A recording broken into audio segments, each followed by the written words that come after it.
European Union, the United Kingdom, Canada, Japan, and Australia. And what we wanted to provide to all of you today is an overview of what we're seeing as an impact on the Russian economy. Obviously, the bite of these sanctions has not taken place yet, so this is largely in anticipation. So let me just go through a couple of these points.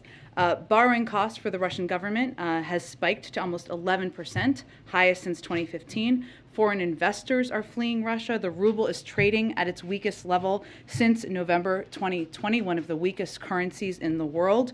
In response to inflation risk, the Russian central bank has hiked rates 8 times in the past year to 9.5%.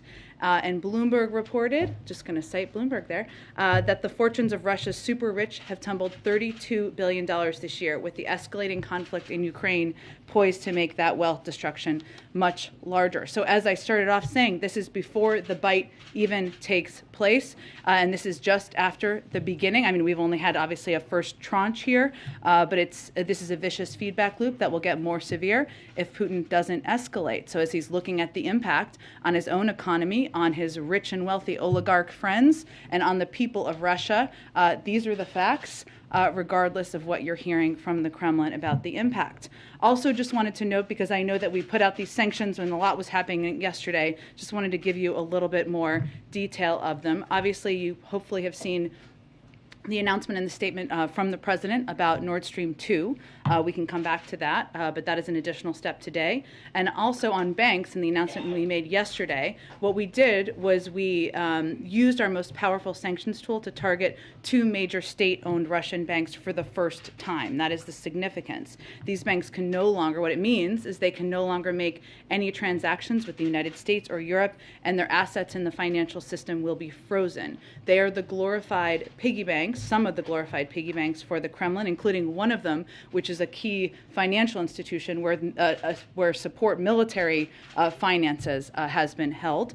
And this will have a significant impact on Russian leadership in the inner circle because they're state-owned banks controlled by them.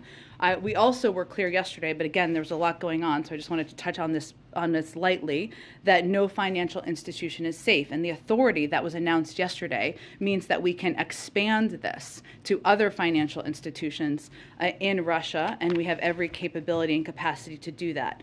Second, we made an announcement about sovereign debt. And essentially this means, I know there's been some commentary out there, some from Russia, of course, that they have a rainy day fund. A rainy day fund is limited. A rainy day fund means you can only tap into it until the rainy day fund is done.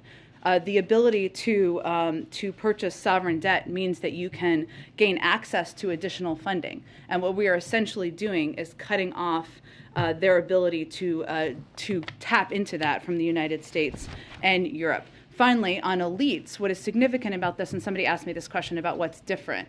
So some of the people who were sanctioned yesterday are repeat people that we have sanctioned in the past. But the additional step we took was that we sanctioned family members, because what we've seen in terms of tactics that they've used in the past is they have moved, they're very sophisticated, some of these oligarchs, no surprise, they've moved money around to children, to family members, so they could still have access to it. And we wanted to reduce the likelihood of that, so that is an additional step we took. So just wanted to cover that. One other note, today also marks 100 days since the president signed the bipartisan infrastructure law. Time flies. It's also day 400 of the administration. In the past 100 days, we've hit the ground running, rolling out nearly $100 billion worth of programs and funding to state and local governments. This funding will help rebuild crumbling roads and bridges, replace lead pipes, help provide high-speed internet to every family in America, and produce concrete results that change people's lives for the better. To continue this momentum, today the Department of Transportation announced nearly $450 million available to strengthen port infrastructure and supply chain resiliency, and obviously there is more to come. Chris, your first day in the AP seat. Welcome to the front of the room. No pressure. So a few questions about Ukraine. First, talk about the impact of the economy on Russia. Ukraine is also feeling a lot of economic pain right now. What more is the White House prepared to do to shore up their economy, provide them with financial assistance? Well, we have provided them an extensive amount of financial assistance, including recently announcing $1 billion in loan guarantees, and that is something we are open to building upon, and we are going to continue to assess what the impact is on the Ukrainian economy, what is needed on the ground. That applies to both access to economic assistance as well as humanitarian assistance. So I don't have anything to announce today, but we will continue to be a large provider and supporter of financial and economic assistance to Ukraine. A new AP poll found that only 26% of Americans want the U.S. to play a major role in this crisis. Given that this could increase costs on Americans, gas prices, other economic ripples, has the White House done enough to prepare Americans for what the U.S. role could be and what impact it could be on their lives? Well, this is very important to the president personally. It's why he gave remarks, delivered the remarks he did last week, and why he has spoken several times to provide updates to the American people over the last couple of days. Two pieces I would note that I think are very important as Americans are tuning in and learning more about this potential conflict, this conflict that's underway, I guess I should say, between Russia and Ukraine. One, the president has no intention of sending U.S. military or U.S. troops to fight in Ukraine. It is hard to know, because I don't think it was in your poll, how people assess what major involvement means, but that has not changed in terms of the president's view and his approach. Second is he is going to do everything he can to reduce the impact on energy costs for the American people. And that means engaging closely with partners around the world. It means considering a range of options that are all on the table to reduce the impact on the oil markets. And that is what would impact energy costs. But the last thing I would say is that the president and the White House, we make national security decisions based on what's best for our country's national security, not on the latest polling. And if you step back, what hopefully the American people will see and have seen is that while Russia has sought to divide our allies and the American people, the president has sought to revitalize our partnerships and alliances and unite our country. He's standing up for our national security interests and bedrock democratic values against the aggression of a dictator threatening to further invade a sovereign country. That's why he's doing what he's doing. So we're less focused on the politics of Ukraine and more focused on preventing a war. The other question I had was yesterday, the administration said the goal of the sanctions is to prevent and deter a wider invasion of Ukraine. If Russia does attack, as U.S. officials are warning that they're imminently prepared to do, does that mean that strategy has failed? Well, I would say as we look at it, we're focused on accomplishing two things. One is implementing serious costs for the actions that have already been taken. So the actions in the Donbass, and we've taken steps beyond what we did in 2014, which obviously I just outlined at the beginning of the briefing. Second, yes, deterrence is part of our objective. If he goes further, we will go further. We have a range of tools at our disposal. I mentioned some of the potential financial steps we could take that could impact financial institutions. That is very significant and could have a very significant impact. But we have far more options beyond that, including export controls. And what export control steps would mean, Russia, as President Putin looks to the future of Russia, there is a lot of access to different industries, technologies that he needs and would rely on in order for the economy to grow and flourish in the future, whether it's AI, whether it's other technological sectors, biotech, semiconductors, a term we've used a lot in here. And what this would do would essentially cut off access to that. That would also be a significant step. So point is, we have more steps we can take, and we're going to continue to apply those if he escalates. Thanks, Jen. Given the possibility that an attack seems particularly high today, can you walk us through how the president is spending his day, how his security team is spending the day, if they're doing anything in these what could be these final hours before an attack, if that's the case? Well, I've seen the reporting on this, but let me be very clear. We have been saying for days that Russian military forces are in an attack position. That has not changed. They are capable of operationalizing at any point in time. We are in constant contact with the Ukrainians about their positioning, about their capacity and capabilities. We're not predicting a day, a moment, or an hour. That has been our assessment and what we've been communicating with the Ukrainians for some time now. Let me tell you, though, something else that we're also seeing or assessing right now. We believe, obviously we've laid out a game plan that we believe that President Putin has been implementing over the course of the last several weeks, if not longer.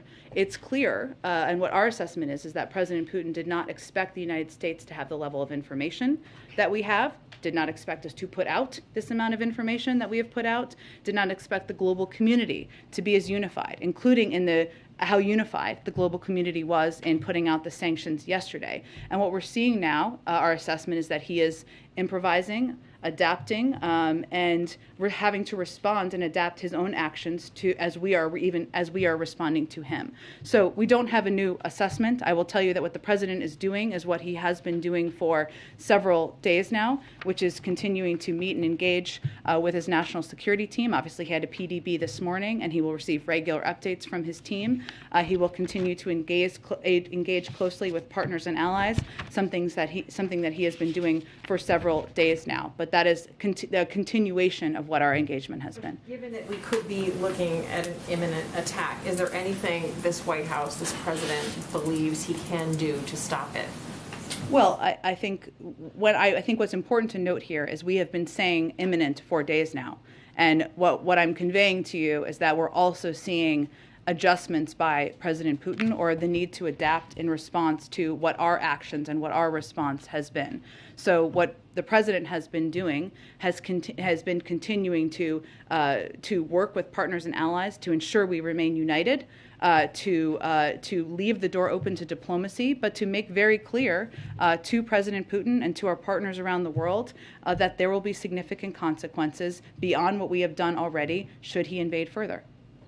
Go ahead, Jen. Jen, what's the next trigger point for new sanctions? Obviously, yesterday's was the start of the invasion. Mm-hmm. What does Putin have to do next to see another wave? I'm not going to give you a detailed, if he does this, we will do that. I would only just reiterate what I said a little bit earlier, which is that we have the specific authority based on the announcement made yesterday to take additional steps as it relates to financial institutions in Russia. There's additional enormous financial institutions, the two largest banks, for example, which were not a part of the announcement we made yesterday. There's an additional steps we've expressed an openness to, including taking steps as it relates to export controls. So these are assessments we will continue to make internally, and we have a range of tools that we are prepared to, steps we are prepared to take should he further escalate.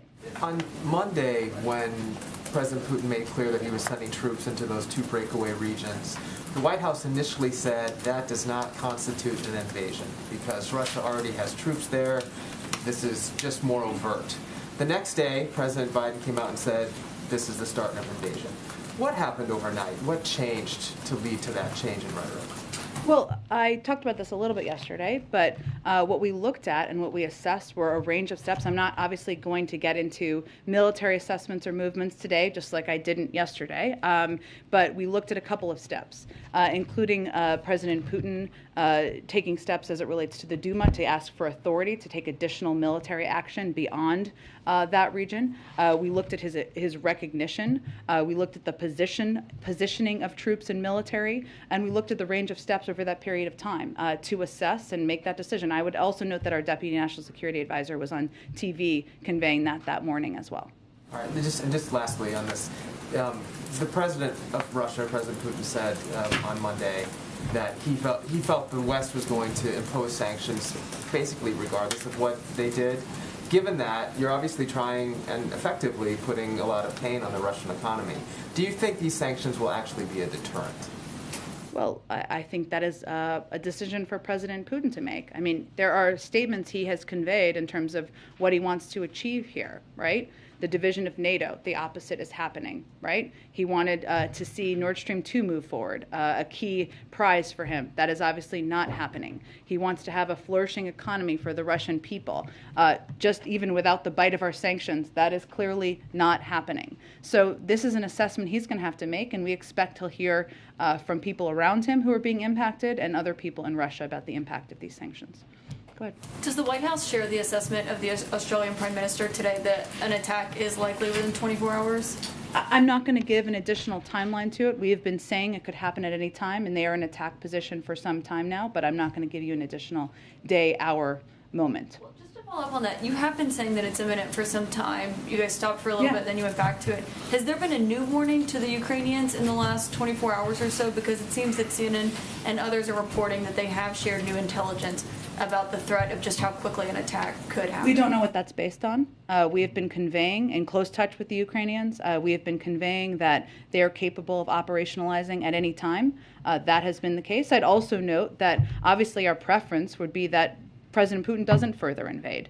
And as I said a few minutes ago, what we're also assessing is that he has had to adjust, adapt to the strength of the unity of the global community, to what our reaction has been, and he has been forced to need to respond and adapt his own actions. We will see. We still very much anticipate and predict that he will invade further. But again, we're also seeing an impact on how he's behaving. And on Nord Stream 2, last month the White House opposed an effort on Capitol Hill to put sanctions on this pipeline. Last year, of course, President Biden waived the sanctions on that, and now today he is imposing the sanctions on it, which is a pretty big shift. So can you just explain the changes and where you... Well, we don't see it as a shift at all. We've never supported the pipeline. It was 90% built when the president took office.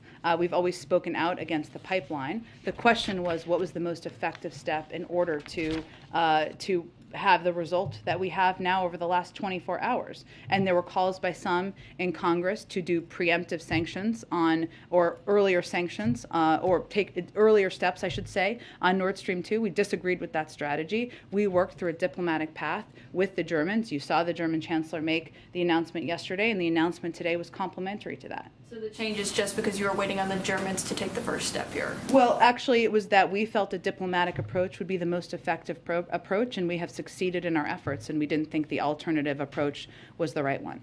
My last question, a French official recently told the Wall Street Journal that during his last visit, the French president found Putin was more rigid, isolated, and had basically gone into a sort of ideological and security-minded drift. The president recently spent about an hour on the phone with him. Obviously, he knows Putin pretty well. I wonder if he has seen a change in the Russian leader. I don't have any personal observations by President Biden about President Putin to read out, but I think we all watched, including the president, the speech or read it from the other night and saw a leader who was outlining a case for war to his public, one that was based on revisionist history, and whether that's based on isolation or not, we'll leave that to others to assess. Go ahead. Thank you, Jen.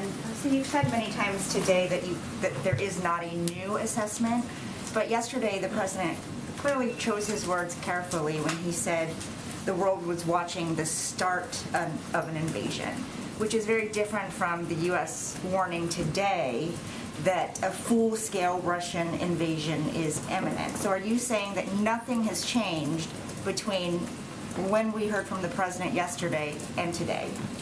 I'm saying we have been saying for days that there has been that they are prepared to launch a full-scale invasion. We saw the beginning of that yesterday. So nothing has changed in that assessment. What about the figure of 80% of Russian troops are now in the forward attack position? Was that also the case yesterday? I'm not going to be in a position to give you troop assessments or movements. But as I said just a few minutes ago, they are in an attack position. That remains the case. And then to follow up on something I asked Dilip yesterday, he said that the administration would not give a time frame for when Americans might feel the impact of this conflict. Why not? I mean, the president has said we need to be honest about the cost of fighting for democracy. Can you share anything about a time frame, a range? Should people be saving money? Well, I think there's been a little confusion about this because, one, the sanctions that we announced yesterday will not have an impact on the American people. They will have an impact on the Russian elite, on financial institutions, on individuals who are trying to use those institutions to engage with Western banks, including President Putin and his inner circle. What we're seeing in the markets is an anticipation of a further invasion by President Putin. And what we're trying to do and focus on is take every step we can, working around the world with our counterparts and partners to minimize the impact on the global energy market. So that's what we're working on. We're working on minimizing that, but there is not an impact from the sanctions we've announced on the American public. It really depends in part on what President Putin does in many regards. And finally, is one of those options looking at releasing more oil from the Strategic Petroleum Reserve? That is certainly an option on the table. Go ahead, Peter. Thanks, Jen. Following up on Weech's question, Yeah. A lot of focus on the economic pain in Russia potentially from these sanctions, but what about the economic pain here? The Russians are saying they think gas prices in Europe are going to double. How high could they get here? Well, I think, again, Peter, and as I said to Weija, I mean, some of this depends on what President Putin does. So as he is suggesting what the impact will be around the world, it's all based on what his actions are, just to be very clear about it. What the president is focused on and is working on is taking every step we can to communicate with, coordinate with, engage with big global suppliers around the world to minimize the impact on the energy markets. But even without all this going on, gas in California is almost $5 a gallon. Should people across the country expect to see that kind of a number when they go to gas up their car? $5, $6? Well, again, I think as you heard the president say last week, standing up for our values is not without cost. What we're trying to do is minimize that cost. So I don't have a prediction of it right now because we're trying to minimize the impact on the global energy markets. Okay, something that you said, two different things that you've said so far today. You said you think right now Putin is improvising and adapting, but you've also said that you very much anticipate and predict that he's going to invade further. So which is it? Is he adapting or is he still invading? Think big here, Peter. He can still be preparing to invade, which we've said, and that continues to be the case, while making adaptations on when, if, how, to what his strategy is. That's what we're seeing. Both are true. But so if that's what you're seeing, you announced sanctions yesterday. Yep. Did any Russian military units turn around and head back towards Russia? Again, I'm not going to get into assessments from here of movements of any military, but also what we're trying to do is prevent a war, prevent devastation on the Ukrainian people. And we're already seeing the impact on the economy in Russia. We're going to continue to make clear that there are much, that is, if he continues to escalate, we will as well. And as we wait to see if or how Russia might retaliate against the U.S., the FBI is reportedly warning businesses about cybersecurity risks. So why did you say there is no current threat as it relates to cyber here? There is no current threat as it relates to cyber here. The FBI and all of the agencies in the government always provide regular updates on what businesses and entities should do to prepare for the potential for. There is still no immediate specific threat. But on Friday, the Deputy National Security Advisor for Cyber came in here to say we don't have the level of cyber resilience that we wish. Why would somebody come to the White House briefing room and talk about that if there is no threat? Because we anticipate that there could be continuing threats in the future, and what we need private sector companies to do is harden their cybersecurity capabilities now. Now is the time to do it. Okay, and then finally, the State Department spokesman today said you guys are doing everything you reasonably can to prevent human rights abuses, atrocities, and potential war crimes in Ukraine. How can you say that if all that you're announcing is financial punishment? That isn't all we're announcing. We have provided a range of assistance to Ukraine, humanitarian assistance, security assistance, the most of any year in history. We will continue to build on all of this assistance. We are plussing up support for our partners and allies in the region to ensure they know we have their backs, and we are abiding by our NATO obligations. And we continue to also provide, I think what he was referring to, is a range of public information as well to make clear what the intentions are of the Russians, to call them out for the type of actions we could see them taking in the future. Go ahead. Jen, if I can ask you about Nord Stream 2 Sure. for a little better understanding of this Yeah. right now. Can you say, we've seen the sanctions, can you say declaratively that this pipeline will never be operational? This is effectively dead? Well, we not only did the Chancellor of Germany announce it's not moving forward, we also announced additional sanctions today, and it is not moving forward right now, no. So would you say, but just for clarity, you say it's not moving forward right now, but there has been some concern among some critics that though he did announce a suspension, that at a later date that Chancellor Scholz could say, yes, we are going to begin the process again. So when you say right now, that means right now. That doesn't mean for perpetuity? It's currently dead at the bottom of the sea, Peter. I'm not going to get it ahead of where we are in the process. It is not happening. It's not moving forward. It hasn't been operational for some time.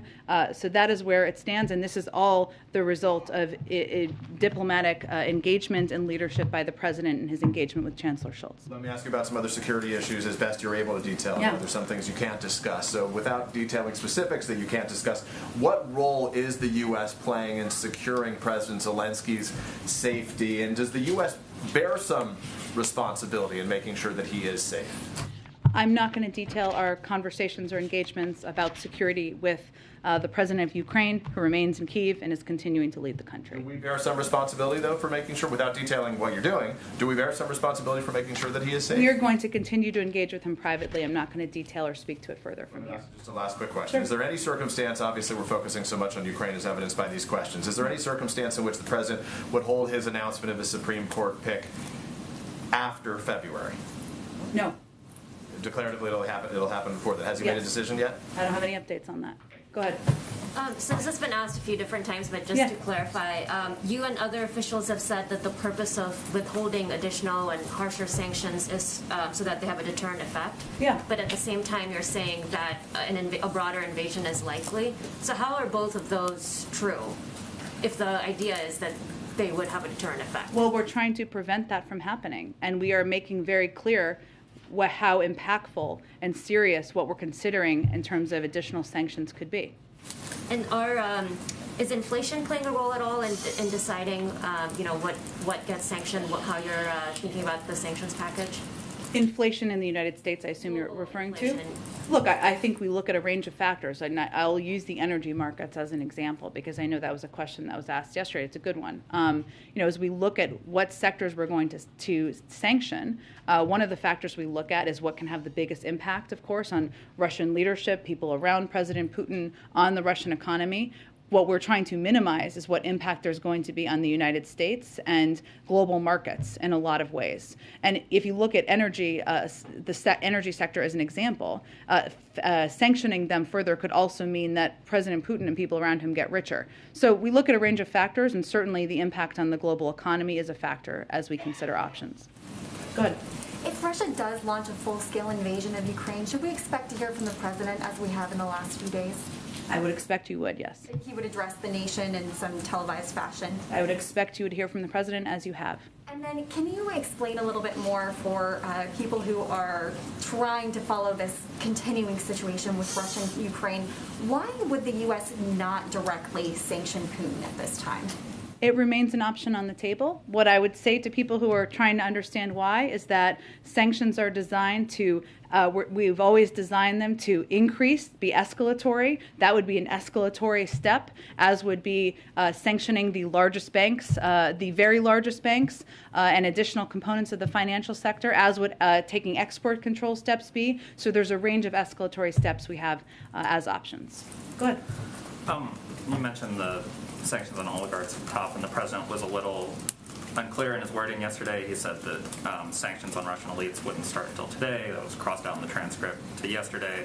The reason I'm asking is, as part of this sort of first tranche of sanctions, are we going to see more elites sanctioned, or would that only happen if Russia takes additional escalatory steps? I can check if there are additional ones. I'm not tracking additional ones that we're holding for a rollout. I will note on your first part of your question that for the elite individuals, if they were to have used their bank card, I guess, to make a financial transaction, it wouldn't have been working yesterday. There was a cyber attack on Ukrainian government websites today. I know the NSC has already said that it was sort of similar to the one that we saw on Ukrainian banks earlier and would be in keeping with what you expect from Russia, but I'm wondering if at this point you've made a definitive determination that Russia was responsible, and if so, if you have any sort of retaliation or response to we have not attributed today's activity yet. That would be very fast, even fast for us, as fast as last week was.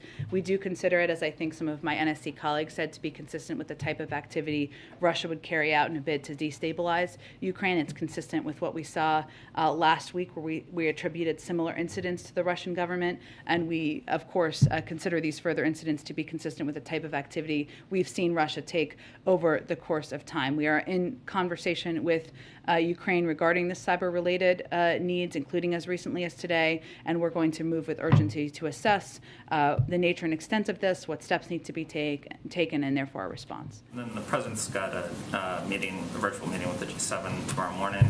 Obviously, I think the topic's going to be Ukraine, but I was wondering if you could put any meat on the bone in terms of what the president's what his objective is in that meeting and what he's looking to accomplish. Well, one of the steps the president has been focused on is ensuring that we are coordinated with key allies and partners around the world, and certainly the G7 is an important entity to remain very closely engaged with.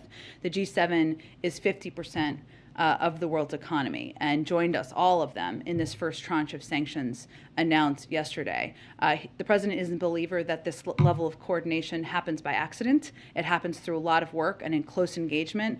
We're obviously at a pivotal point in this process, and so he felt tomorrow was the time to discuss with them what we're seeing, what it looks like, what's next, and engage in this format. Go ahead. So a couple questions. On this first tranche of sanctions, have what's going to be announced in that first batch been announced, or will we see more things today? The first tranche has been announced, and obviously the Nord Stream 2 announcement today is an additional part of that. I can certainly check if there's anything additional coming at this point beyond for the first tranche, not that I am aware of, but I will check and make sure that's correct. And then when you all talk about this first tranche of sanctions, can you give us a sense of like how many tranches, if that's the right word, are in this toolbox that you have to apply? I mean, how many sets of sanctions are we talking about? I understand the question. It's hard for me to give that assessment. It really depends on what escalatory actions President Putin takes. If he goes further, we will go further. What that looks like, I can't outline for you at this point in time. I gave you the sense a little bit of what some additional options are, right? Export controls, sanctioning additional financial institutions, larger financial institutions. Those are all on the table, as are other options. But in terms of what the breakdown of tranches would look like, I can't outline that for you at this point from here. And in terms of the cyber attack, we were asked about, will the U.S. or could we expect the U.S. to have some sort of retaliatory behavior towards Russia in response to this? We always reserve that option, and obviously we haven't made an attribution for this recent DDoS attack. As we go through the process of doing that, we'll certainly consider what actions could be taken as well. One final question, actually on the JCPOA. Sure. There have been reports that the U.S., Iran is closing in on some sort of deal. Would you all confirm that that is an accurate assessment, that you are inching towards a potential deal this week? Well, what we're seeing is there is significant progress being made, and we are close to a possible deal.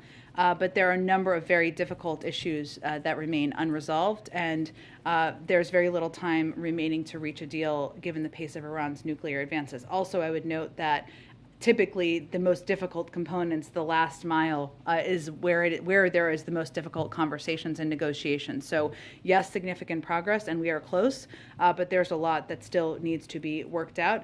It is true that Iran, we believe if Iran shows seriousness, we can and should reach an understanding on mutual return to full implementation of the JCPOA potentially within days, but there is still more work that needs to be done. So you all are optimistic, or I mean, that's mixed. We are encouraged by the significant progress, but having been through a few of these, I would note that often the most difficult negotiations happen in the last portion. Go ahead. Go ahead, Dylan. Thanks, Jen. So following up on the Nord Stream, I'm wondering if anything happened. I understand you were saying that there was an intent to want to do this in a coordinated way with the Germans, and obviously they made their action yesterday. But was there anything else that happened on the ground in Ukraine yesterday that warranted the sanction happening today rather than yesterday? No, but it's part of our first tranche of sanctions. So we would see it as a part of what was rolled out yesterday. And then you were also telling, I think you told Caitlin that that you wanted this approach with Germany rather than an alternative. Just looking at, the president last year said in Cincinnati, the construction is already kind of going at this point. I believe the exact 90% of it, yeah. Right. He was saying 9%. So why is this a better way, a more effective way than issuing sanctions unilaterally and then possibly pressuring the Germans to take action themselves? Well, it hasn't been operational, which is an important component, right? It's not like oil has been flowing through Nord Stream 2, which is a very important component here. And we made the assessment, others can have different assessments, that this would be the way to achieve the outcome that we've now achieved. Others can have different assessments. There's no proof or evidence that their approach would have worked. Ours has worked. More so the question was, why would not issuing sanctions earlier, why wouldn't have that been effective? Because we felt working in coordination with our German counterparts through a diplomatic process would be the most effective way to approach it. And then I pivot just two more. Can you outline what exactly Doug Jones has been doing in terms of the SCOTUS process, who he's been talking to on the Hill? Lastly, the March 18th mask mandate for travel. Just is the administration considering extending that, or is that seen as an expiration date? Sure. On the first, I'm sure once there is an announcement to be made, we will have more detail about all of the engagements that have led up to it. But certainly, Senator Jones is playing an integral role, engaging with senators, engaging with different stakeholders and individuals who want to give their view on where this should head. I'm sure we'll have more details once an announcement is made. As it relates to the March 18th timeline, the CDC is in the process of reviewing their mask guidelines and their mask guidance. We will let them make any announcements on that, but I don't have anything to predict at this point about March 18th and where that stands on planes. Go ahead. Yeah, thanks, Jen. Earlier during today's briefing, you said it's the U.S.'s assessment that President Putin did not expect the U.S. to have this level of information that we have, did not expect us to put out the amount of information that we put out, and did not expect the global community to be as unified as it is. What have you seen from Putin's actions, from Russia's actions that have led to that conclusion, that assessment? Well, I think why I was conveying that is because what we've seen, and I don't think I can give much more detail than that, other than to say what we've seen is him adjusting and adapting some of his actions and needing to respond to what our actions are. And we've obviously been assessing that he is prepared to operationalize at any time. That has not changed, but we are also watching closely what he does. And what's your response, the administration's response to lawmakers from both sides of the aisle who say President Biden still hasn't gone far enough with sanctions? Representative Adams yesterday said, quote, the administration must go further. Today, Senator Graham called the administration's initial response inadequate, and he said, let's quickly up our game. So what is the strategy behind holding back some of these larger sanction possibilities that you've talked about? Well, our strategy has been start high, which is certainly what we did. We did not sanction a major bank or financial institution back in 2014. This is a farther step than that. As I noted a little bit earlier, we also sanctioned not just oligarchs, but also family members around them to cut off their ability to preserve their funding and financing. And our approach and our strategy has been to preserve a range of sanctions and options that we can also escalate to should we need to. Obviously, our preference is that President Putin de-escalates. But if Russia does invade further, as it, there are indications that could, does that mean that those sanctions imposed today, were a failure? Well, again, part of them were costs. Part of them is an effort to prevent a war. We're doing that not alone, but in coordination with our partners and allies around the world. That is the way to do it. That is the strong way to do it. That is the effective way to do it. There may be others who have different points of view. They're welcome. It's a free country. They can have those points of view. But our approach has been to date to respond with strong sanctions, to start high and build from there, and that is what we will continue to do if he escalates. And then lastly, on the Supreme Court nomination process, can you confirm that the interviews are now finished ahead of an announcement before the end of the month? I'm not going to confirm any details about the process. I would note that we are 5 days away from the end of February, if my math is correct. The interviews are typically late stage in the process, so we are getting close to an announcement. Go ahead. Thanks, Jen. I want to ask about food prices, but first a quick question about Ukraine. Just a short while ago, separatists in eastern Ukraine formally asked President Putin for military help. Is that a signal that the U.S. expects a broader invasion is about to begin? Well, I think as we've said from the beginning, there are going to be a range of false flag operations that we have expected to and laid out the playbook to see. This is an example of it. That is suggesting that they feel under threat. By whom? The Ukrainians, that the Russians are threatening to attack. So we'll continue to call out what we see as false flag operations or efforts to spread disinformation about what the actual status is on the ground. And Americans, they just experienced their most expensive Thanksgiving. This conflict will likely drive up food prices, grocery prices. What does the White House minimizing the impact of even higher grocery prices actually look like? I don't think we've ever minimized the higher impact of the cost of food. I would note, let me finish. Factually, I think the price of a turkey just a couple of months ago was about $1 more. If we just look back at the facts of what was actually happening at the time. And we've talked a bit in here about our concerns about meat conglomerates jacking up the prices. If people go into the store and they try to buy a pound or 2 pounds of meat, what we're seeing as the impact of not enough competition in the industry. But the president has repeatedly expressed concern about cost for the American people. That's one of the reasons he continues to press for steps with Congress that will lower significant costs on people's budgets, whether it's childcare, healthcare, elder care, whatever it may be. That is a central part of his economic agenda. Go ahead. Thanks, Jen.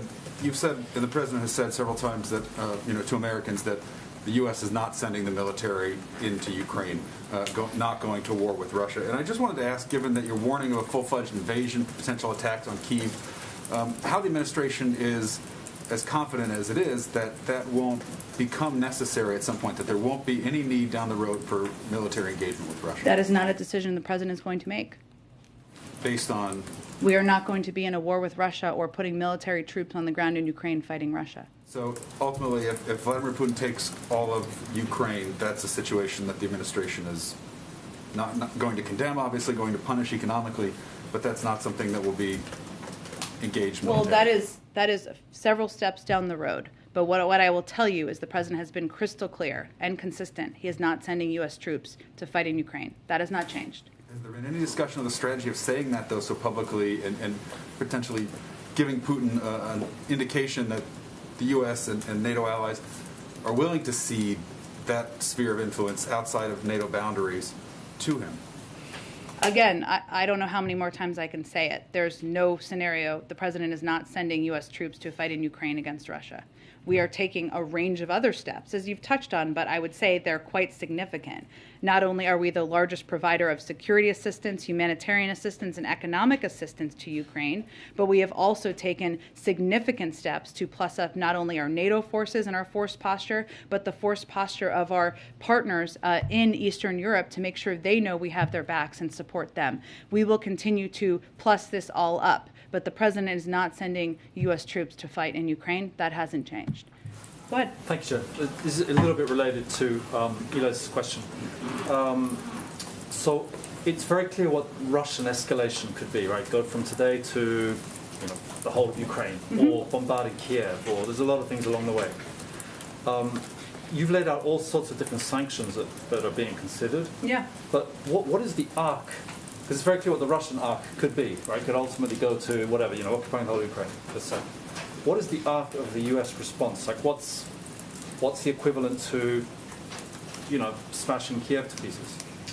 Again, I'm not going to outline if this, then that from here. And unless you know something the rest of us don't know, I don't know that anyone knows exactly what the next step will be. As much as we're seeing them positioning their military forces for attack. Obviously, until they further invade, they haven't further invaded, right? If they do and take escalatory steps, we will take escalatory steps. What those look like will depend a lot on what the actions are.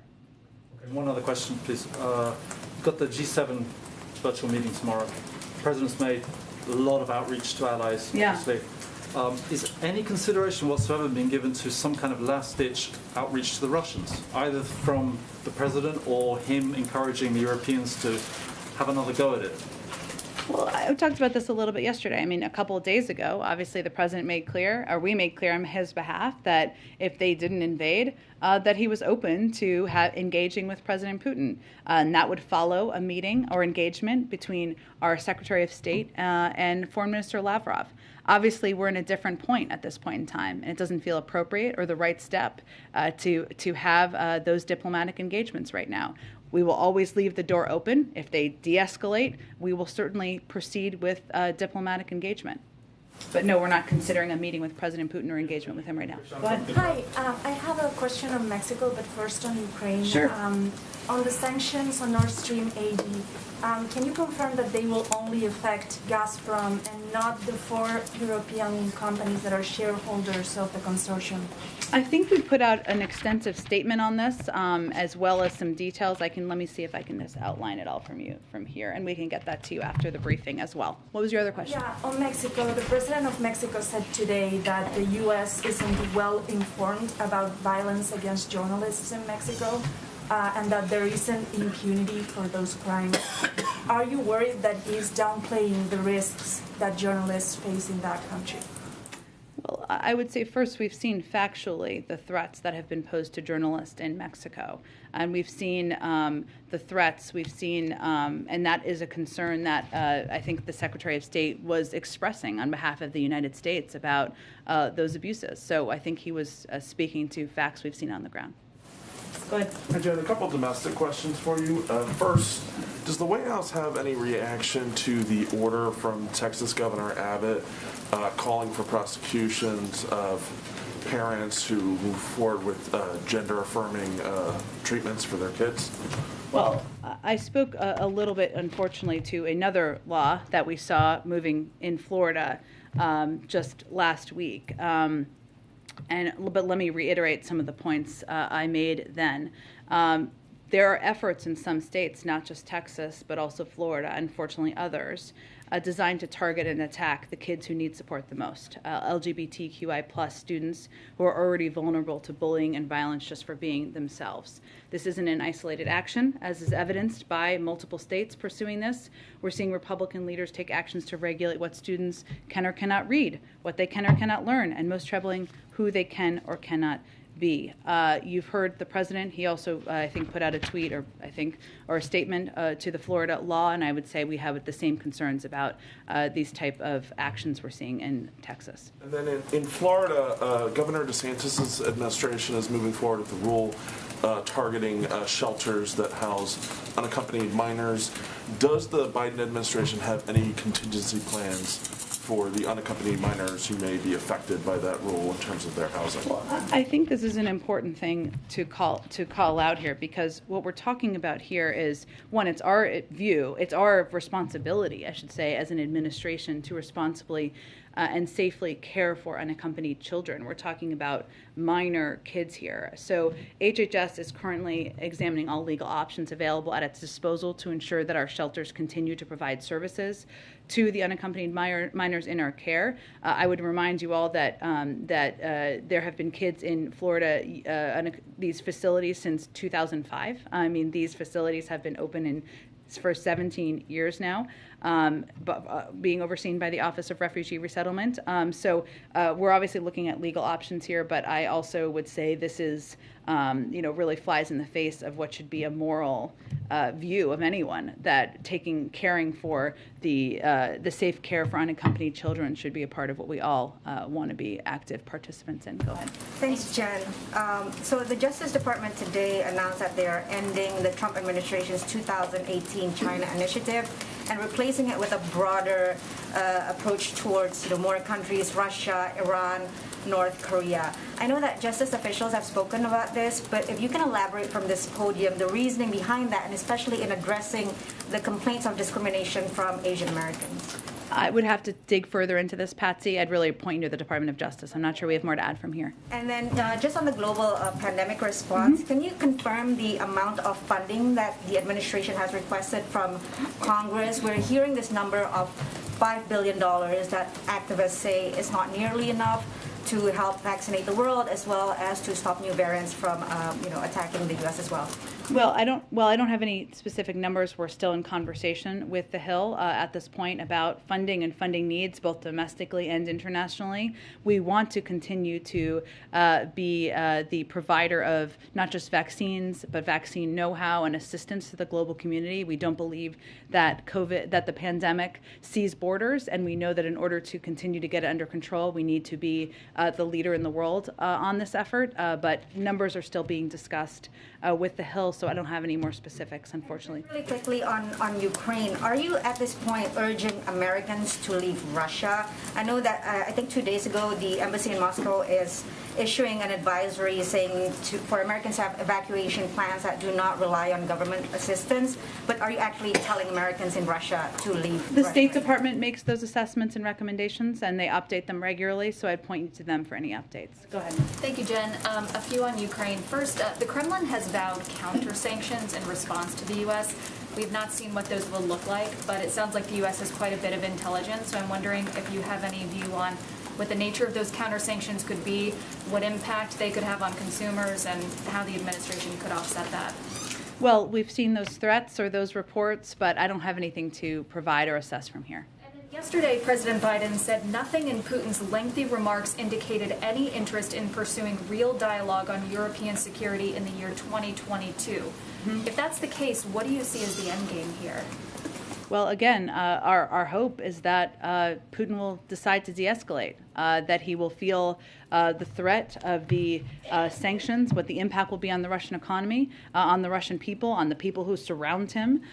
They are meant to have a deterrent impact, that he will feel the weight of being a pariah in the global community. It does not mean we have never closed the door to diplomacy, and the president didn't have that intention of conveying that yesterday either.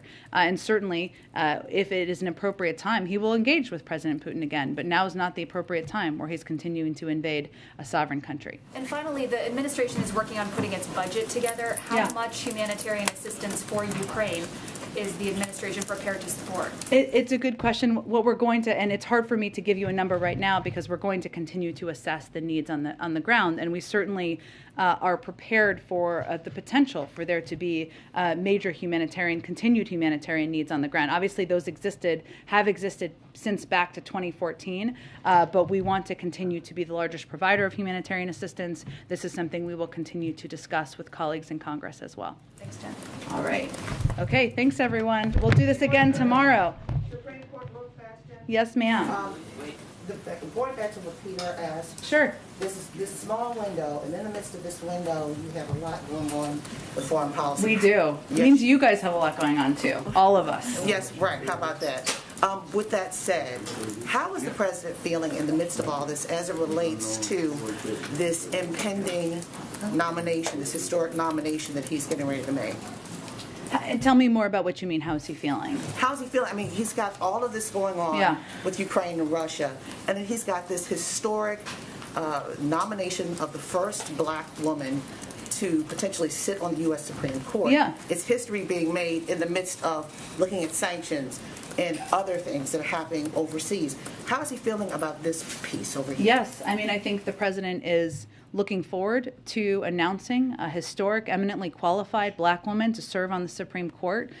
He feels there's tremendous honor in that. He takes the role that every president has in selecting and nominating someone to the Supreme Court very seriously. That's why he has been spending time not just studying bios, but also reviewing cases and engaging very closely with an internal team on this process. But he is very much looking forward to making this announcement and getting this individual confirmed. How many nominees has he met with thus far? I'm not going to get into further detail on that. I expect once he makes an announcement, we'll have more details to share. And lastly, the administration has been fervent, I can't even get the word out, saying that that you all will fight against anyone who tries to mar or ruin the reputation of any of these nominees. Yeah. What are you willing to do in this fight to keep their reputations that they walked into this process with?